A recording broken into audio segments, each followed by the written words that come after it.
A Pac-Man fever, do, it's driving me crazy.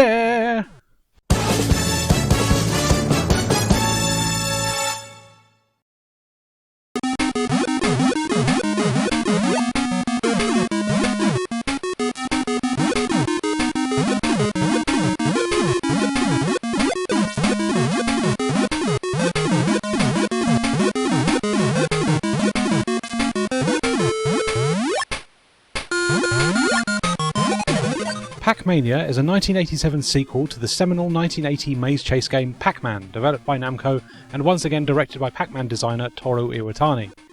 You all know what Pac-Man is, but just a quick reminder before we discuss Pac-Mania.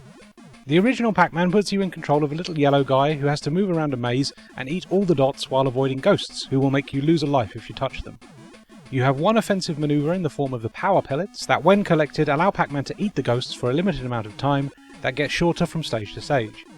There is only one maze design in the original title, and it fits the entire screen resolution without the need to scroll, allowing you to see where everything is at all times. This helps you strategize your movements across the maze and decide when is the best time to make use of the 4 power pellets. Bonus fruit pickups will also intermittently appear at the centre of the maze, which rewards the player with bonus points. Additional lives can be obtained at certain score thresholds. The game is so simple you can play it with one hand, and there are no additional actions that require the use of a button. It's a great formula that makes for a super addictive play cycle that hooked millions of people worldwide. As with any successful property, sequels were inevitable, and while Pac-Mania is not the first, nor the first to add scrolling into the mix, it does have some unique quirks of its own. The most obvious is the move to an isometric viewpoint. There's a much bigger focus on Pac-Mania's artwork, and it features some excellent pixel art for the time, with lovely detailed backgrounds, gorgeous shading, and a lovely choice of bright but soft colours that give it a lot of depth.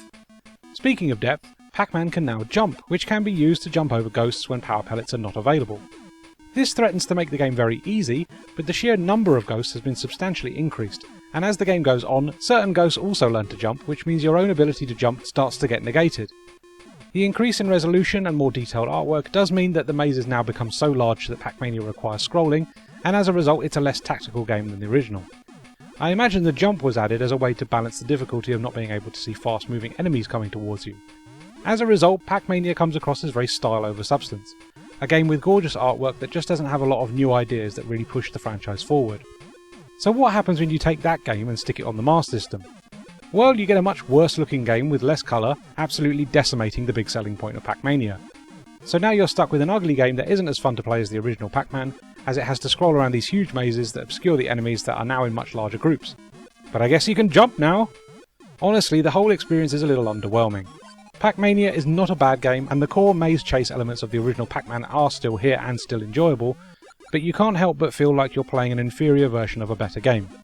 It's certainly nice that there are 4 distinct worlds with multiple maze designs to get stuck into, but if you want that without the ugly artwork and screen scrolling, then you might as well play Ms. Pac-Man. It always made sense to put popular arcade titles on home consoles to reach a bigger market, but when the sacrifices to get it on those home consoles are this severe, then you do have to wonder why they bothered.